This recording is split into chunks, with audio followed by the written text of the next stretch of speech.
During the conquering of the Mediterranean, some mystery religions initiated to influence the Roman culture. The main characterization of these religions was the secrecy associated with the participation of the initiation and the ritual practice, which may not be revealed to the outsiders. Moreover, most mystery religions concentrated on the afterlife world. Mithraism was a Roman mystery religion centered on the god Mithras. Scholars considered the Mithras was inspired by the ancient Indic worship of the god Mithra, which invoked as a protector of treaties initially in Indian religious texts Vedas. Mithras was a solar deity, the same as Helios in Greek mythology. He is omniscient, omnipotent, and against all evils throughout the world. And the most impressive property of the Mithraism was its inclusiveness of worship, which explained why there's no conflict between the Roman Empire and the Mithraism. Religions in Roman Empire included the worship of the emperors and formed unique imperial cults. Because of great achievements, Caesar and Augustus were worshipped as gods after their death. Caligula and Domitian even required worship when they were alive. Christianity and Judaism were resentful at the imperial cults and blaspheming behaviors of the Roman Empire, and their rebellions against the empire were recorded. However, Mithraism seldom prohibited believers to attend political events or even get involved in religious events other than Mithraism. For example, the temple of Mithraism was called Mithraeum. Archaeologists found head statues of Serapis, Venus, Mars, Hector, and Dionysus in the Mithraeum under the Roman Santa Presca Church, which revealed a combination of Mithraism and traditional Roman religions. Before introducing specific tenets of Mithraism, it is important to understand the composition of people in Mithraism. On one hand, the oldest relics of Mithraeum was located at Nida beside the Vetro limes of Germania Superior, which was stationed by the Legia 14 Gemina. On the other hand, the sculptor of the first Charactony, the central cult relief of Mithraism in Roman city, was Alcimus, a slave of Commander Livianus.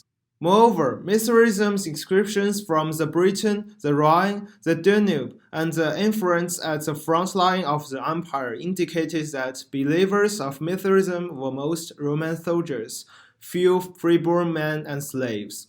Women are not allowed to attend events of Mithraism. Emperors accumulated sizable wealth from military expeditions and expansion of the empire, which contributed to the flourishing of economy. Nevertheless, development of the economy also resulted in frequent land consolidation, severe income disparity, and corruption due to extravagance. Hopeless citizens would be easily attracted by the salvation and blissful afterlife world depicted by the Mithraism. More specifically, Mithraism tenets spread throughout the Roman Empire, creator, salvation, and immortality, which reviled in its religious sculptures. Now, let's observe the central cult belief of Mithraism, the Pterodactyl. Mithras holds a knife or short sword plunged in the neck of the bull. But the blood from the wound is depicted as ears of wheat or as a cluster of grapes. The life of wheat or grapes originated from the death of the bull, which is a process of rebirth. Another miracle. Mithras, born from a rock of the universe, indicated Mithras' power of the creator, and the Pterodactyl revived the power of controlling the afterlife world. In Mithras' tenets, souls of believers never disappear after the death, but fly to the sky under the guide of Mithras.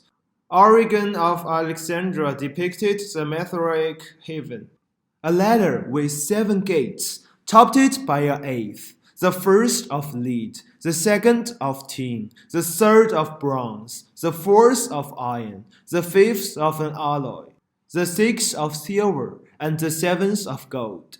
Which gate souls could open depended on the Mithraic initiation practice when he was alive.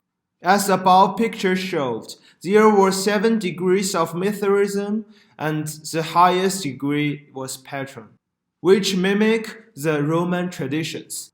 Thoughts of the afterlife world in Mithraism were similar to Judaism, but was a salvation for Romans, not for Jews. And here's another question. Why Mithraism acquired huge support from Roman elites and emperors? The mutation of Mithraism tenets might be the answer.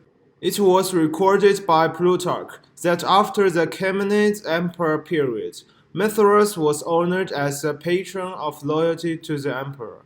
Darius III required the loyalty from Tyrrhias. If thou yet onlyst me for the master Darius, tell me, I charge thee, by the veneration thou payest the light of Mithras, and this right hand of thy king. And here's another example. Since the reign of Commodus, believers of Mithraism initiated to describe the emperor as Invictus, which used to be a term to describe Mithras. Meanwhile, another name, Thor for Mithras, was used to title Commodus. Emperor became the Thor Invictus Imperator, protector of the solar deity, as shown in the right coin. Actually, priests of Mithraism sometimes denote a temple for the Thor Invictus, which aimed to celebrate the triumph of the emperor, such as the temple constructed after the Parthian victories. For the emperor, the Mithraism not only maintained the army's loyalty, but also increased the stability of the whole society. From my perspective, it explained why all these emperors were willing to call Mithras the guide of Thors.